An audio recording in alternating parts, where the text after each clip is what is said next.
नमस्कार शेतकरी बंधूंनो, मी बापू बिटगर आणि मराठी दरबार या आपल्या यूट्यूब चॅनलमध्ये आपले मनापासून स्वागत आहे। तर बघा शेतकरी मित्रांनो, तुम्हाला विविध योजना असतील, शासकीय योजना असतील, तसेच तुम्हाला कधी कधी बऱ्याच शेतकऱ्यांचं असं होतं की आधारला मोबाईल नंबर लिंक नसतो, तसेच कधी कधी बँकेला मोबाईल नंबर लिंक नसतो।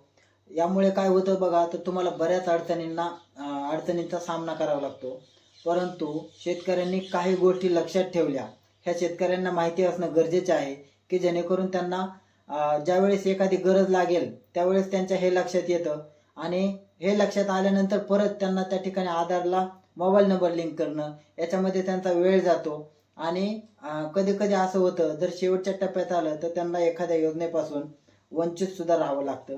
त्याच्यामुळे आता बघा, आधार कार्ड असेल, आता फार्मर आय डी असेल, याच्यासाठी या विविध योजनांसाठी तुमचा मोबाईल नंबर असेल, आधार कार्ड असेल, हे अत्यंत महत्त्वाचं गुंतागुंतीचं आता झालेलं आहे।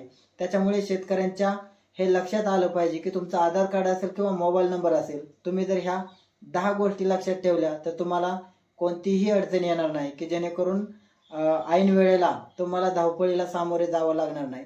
तर त्याच्यासाठी बघा, सुरुवातीला तुमच्याकडे जे आधार कार्ड आहे ते तुमचं अत्यंत महत्त्वाचं असं डॉक्युमेंट आहे। तर आधारला तुमचं मोबाईल नंबर लिंक असणं सुद्धा गरजेचं आहे। त्याच्यामुळे सुद्धा तुम्हाला बऱ्याच अडचणींचा सामना करावा लागतो।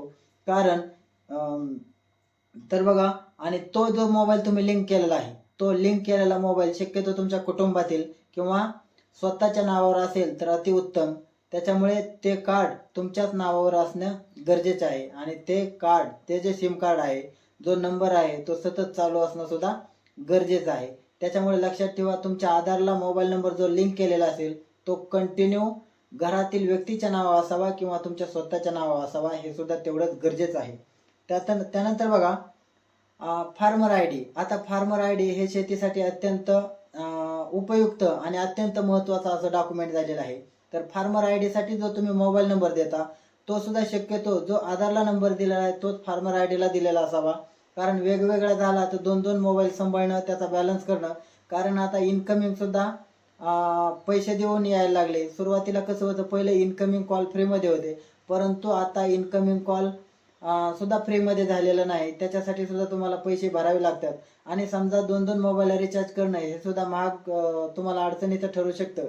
आणि समजा त्याला रिचार्ज नाही मारला तर रिचार्ज नसेल तर तुम्हाला OTP येणं किंवा SMS येणं यासाठी सुद्धा तुम्हाला अडचणीचे ठरू शकते। त्याच्यामुळे बघा, फार्मर आय डीसाठी सुद्धा तुम्हाला शक्यतो आधार लिंक असलेला मोबाईल नंबर द्या की जेणेकरून तुम्हाला त्या ठिकाणी सिस्टीमला सगळा एक नंबर असेल तर तुम्हाला अडचणीचं ठरणार नाही।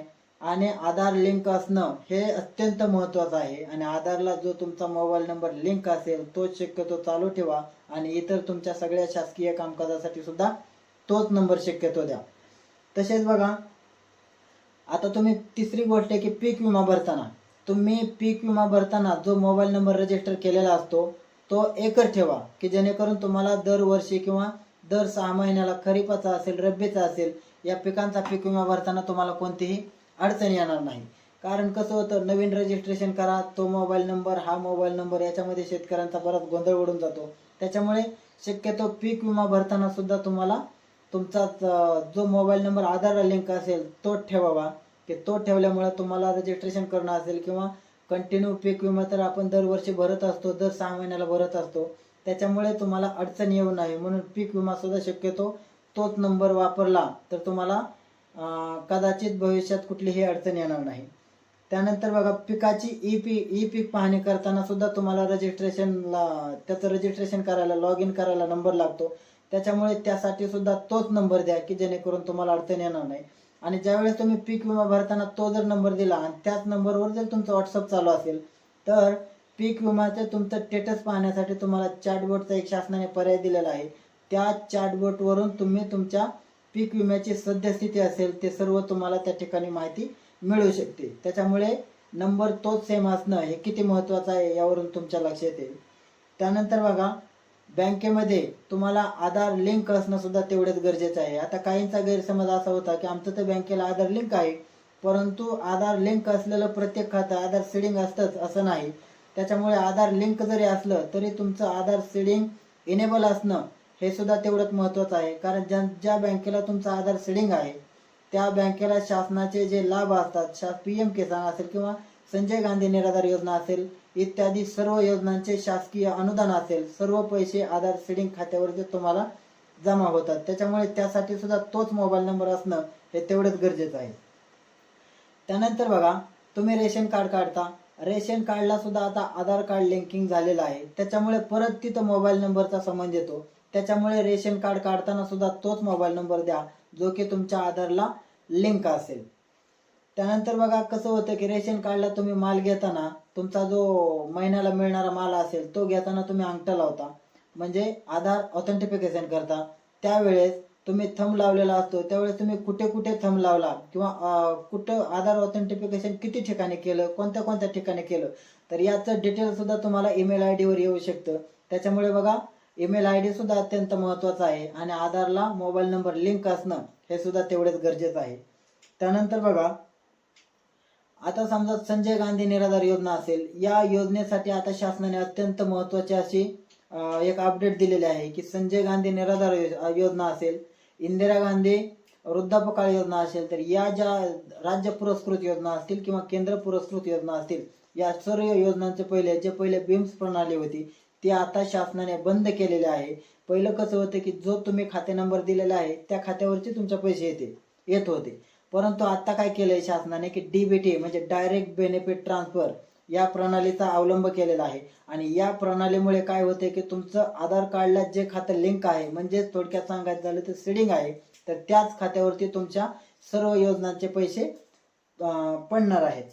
त्यानंतर बघा, PM किसान योजना असेल, PM किसान योजनेसाठी सुद्धा तुम्ही जो नंबर दिलेला असतो, समजा एखाद्याचा PM किसानचा स्टेटस पाहायचा असेल किंवा त्याचं यादीमध्ये नाव आहे की नाही पाहायचं असेल किंवा एखाद्याने नवीन खातं ओपन केलेलं असतं, त्यांचे नेमकं स्टेटस काय आहे हे पाहण्यासाठी तुम्हाला रजिस्ट्रेशन नंबर PM किसानचा असणं हे खूप महत्त्वाचं असतं आणि गरजेचं असतं. तर ज्या वेळेस आपल्याला रजिस्ट्रेशन नंबर पाहिजे असतो त्यावेळेस आपल्याला 2 पर्याय येतात. एक तर तुम्हाला आधार कार्डचा असतो किंवा तुम्हाला मोबाईल नंबरचा असतो. पण ज्या वेळेस तुम्ही आधार कार्ड टाकता त्यावेळेस आधार कार्डला जो मोबाईल नंबर लिंक असतो त्याच्यावरती तुम्हाला OTP येतो आणि तो OTP बरोबर मॅच झाल्यानंतर तुम्हाला तुमचा रजिस्ट्रेशन ID मिळून जातो. त्याच्यामुळे असे PM किसान असेल किंवा नमो शेतकरी महासन्मान योजना असतील, याच्यासाठी सुद्धा तुमच्या आधारला तोच मोबाईल नंबर असणं, लिंक असणं गरजेचं आहे. त्याच्यामुळे शक्यतो आधारला जो मोबाईल नंबर दिलेला आहे तो शक्यतो कंटिन्यू चालू ठेवा की जेणेकरून तुम्हाला अडचण येणार नाही. त्यानंतर बघा, त्यानंतर आपण दुसरं पाहायचं झालं तर PMचं आता आपण पाहिलं. त्यानंतर बघा, तुमचे खाते आधारशी लिंक, आता आपण पाहिलंय की तुमचं आधारला खातं लिंक असणं हे तेवढंच गरजेचं आहे. कारण आधार सीडिंग, आता आधार सीडिंग कसं चेक करायचं याचा पण आपण एक व्हिडिओ मध्यंतरी बनवला होता, तो आपण डिस्क्रिप्शन मध्ये दिला आहे की तुम्हाला घर बसल्या सुद्धा आधार सीडिंग करता येतं. त्यानंतर बघा, वयस्कर, आता याच्यामध्ये काय होते बघा, संजय गांधी निराधार योजना असतील किंवा वृद्धापकाळ योजना असेल, तसेच अपंगांचं मानधन असेल. आता संजय गांधी निराधार योजना असतील याच्यामध्ये बरेच लोक वयस्कर आहेत. आता वयस्कर लोकांचं काय होतं, आधार कार्ड बऱ्याच दिवसापूर्वी काढलेलं असतं आणि ज्यावेळेस आधार कार्ड सुरुवातीला काढलेलं असतं त्यांनी त्यावेळेस कोणाचा तरी नंबर दिलेला असतो, परंतु कालांतराने काय होतं की तो नंबर बंद झालेला असतो किंवा कोणत्या पाहुण्यांचा असतो किंवा वगैरे वगैरे खूप प्रॉब्लेम येत असतात. परंतु काय होतं, आधार ऑथेंटिफिकेशन करताना किंवा त्या आधारवर कुठल्या एखाद्या योजनेचा लाभ घेत असताना ज्यावेळेस त्या आधारच्या मोबाईल नंबर लिंक असताना OTP जातो, त्यावेळेस तो OTP नंबर जो जातो आणि त्यावेळेस त्यांना विचारलेलं, आपण समजा विचारलं की हा नंबर कोणाचा आहे, तर ते सांगतात आम्हाला पण माहिती नाही की कोणाचा नंबर दिला होता. तर या वयस्कर लोकांच्या बाबतीत अतिशय असे प्रॉब्लेम दिसून येत आहेत.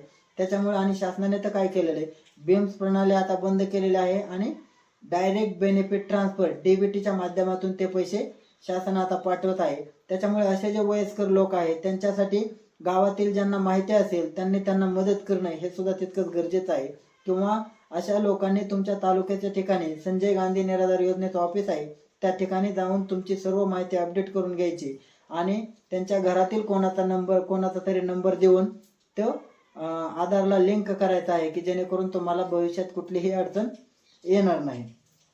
तसेच बघा, आता नावाजलेली जी योजना असेल लाडकी बहीण योजना, तर याच्यासाठी सुद्धा सगळे पैसे आता डायरेक्ट बेनिफिट ट्रान्सफर म्हणजे आधारला जो सीडिंग असेल, जे आधारला मोबाईल नंबर लिंकिंग आहे त्यावरतीच ते पैसे जमा होत असतात. आता काय काय महिलांचं असं म्हणणं असतं की आम्ही तर समजा उदाहरण म्हणून आपण पाहू, आम्ही तर स्टेट बँकेचं खातं दिलं पण आमचे पैसे तर पोस्टात जमा झाले. पोस्टामध्ये तुमचं आधार सीडिंग आहे. जरी तुमचं स्टेट बँकेमध्ये आधार लिंकिंग असलं तर त्याच बँकेत आधार सीडिंग असतं असं नाही. ज्या बँकेला आधार इनेबल आहे, ज्या बँकेला तुमचं आधार सीडिंग आहे, त्याच खात्यावरती ते पैसे जमा होत असतात. त्याच्यामुळे बघा, प्रत्येक शेतकऱ्याने आता हे लक्षात ठेवले पाहिजे की तुमच्या आधार कार्ड आणि मोबाईल नंबर एकच असणं किंवा मोबाईल नंबर एकाच ठिकाणी सगळीकडे एकच देणं हे किती फायदेशीर ठरू शकतं. त्याच्यामुळे बघा, शासनाच्या ज्या विविध योजना असतील त्या योजनेसाठी आता प्रत्येक योजनेमध्ये एक पारदर्शकपणा आलेला आहे आणि त्या पारदर्शकपणामुळं सगळे आता टेक्निक म्हणजे हे तंत्रज्ञान वरती वाढत आहे. कुठलंही क्षेत्र आता ऑफलाईन राहिलेलं नाही. प्रत्येक क्षेत्र शासनाचं आता ऑनलाईन झालेलं आहे आणि या ऑनलाईन जगामध्ये आता तुम्हाला सुद्धा अपडेट होणं गरजेचं आहे. आणि अपडेट राहायचं असेल तर याच्यासाठी शासनाच्या ज्या योजना असतील, शासनाची विविध धोरणं असतील, याच्यासाठी शासनाने अवलंबलेली वेगवेगळी तंत्रज्ञान असेल, त्याची सुद्धा माहिती प्रत्येक शेतकऱ्याने घेणं हे तेवढंच गरजेचं आहे. कारण आता शासन वेगवेगळ्या योजना आणत आहे आणि त्याच्यासाठी अत्याधुनिक असं तंत्रज्ञान वापरत आहे.